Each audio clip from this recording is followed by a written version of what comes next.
Cupin kilpailut on alkaneet eilen sprinteillä täällä Vuokatissa tänään. Sunnuntaina isänpäivänä viestit ohjelmassa Petoteam tiimipäällikkö Mika Ström. Millä ajatuksilla muutaman tunnin päästä alkavaa miesten viesti?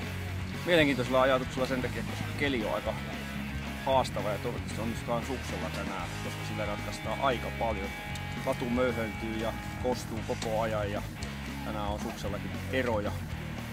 Ja hyvä tieto aamulla sikäli, että Anssi Selkä oli vähän huonossa kunnossa illalla, mutta se on saatu yöaikaan kuntoon ja Anssi on kisassa mukana ja toivottavasti tuo Petotiimi ja Ilveksen niin maaliviivalle ykkösenä.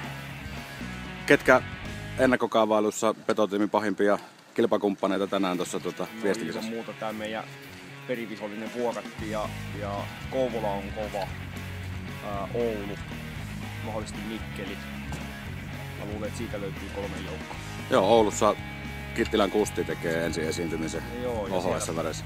Pentsisen vastaa ankkurina taistelee ja mielenkiintoinen nähdä, kuinka monta tulee läjässä viimeisellä ringillä.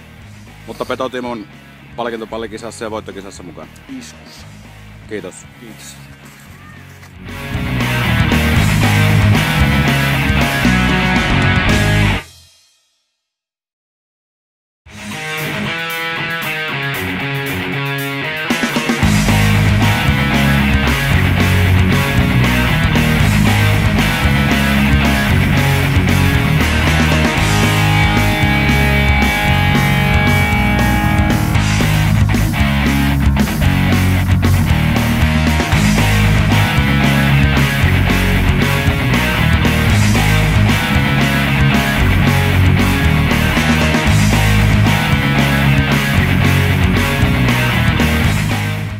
Kilpailukausi avattu myöskin viestien osalta. Petotiin tänään 3. Minkälaisilla mietteillä päivän petolauma viestitiimi kauden avauksesta on? Aloitetaan avausosuudesta. Tomi.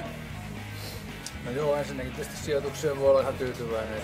Voittoa tietysti aina lähdetään tavoittelemaan, mutta se on aina hyvä, että päästään kuitenkin pallille, että ollaan mukana taistelussa. Miten oma osuus meni?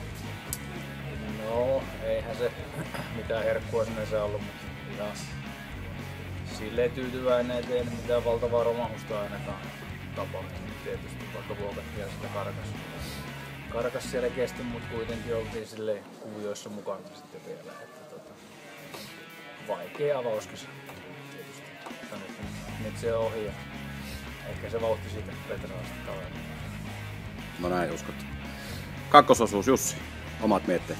No, oli hyvä paikka sinänsä. Lähteet oli takajoissa, mutta minä aina tykkään sieltä lähteä yrittämään. Ehkä oli vähän hankala keli, että pikkusen tää näin hyyty loppua kohti. Suksi hyytyy ja myös hyytyy, niin tuli ehkä vikalla kiekalla vähän liikaa annettua tasoitusta muille, mutta Anssi pääsi sitten ihan hyvälle paikkaan siinä sopivan lähellä Minkkeniä ja Kouvola oli kuitenkin sen verran edellä, että siihen ei ollut varmaankaan mitään mahkuja, niin toi oli niinku se rossipaikkaa siinä vähän niin aseteltu. No niin, ja sitten Anssi Jussi alusti paikan sille podium-pisteelle. Jussi toi hienosti, että itse jos näin olisi pitänyt vielä kovempaa hiittää kiinni kärkeen, niin olisi ollut ihan täysin työpäivä tehässä. Vähän oli kova lumikuuro tuli siihen loppuun, niin kyllä se oli iso miestä huulittää. Sulle kävisi paremmin semmonen kova paana eikä tuommoinen pehmeä paana. Mielellään näin. Hei, millä ajatuksilla nyt jatketaan?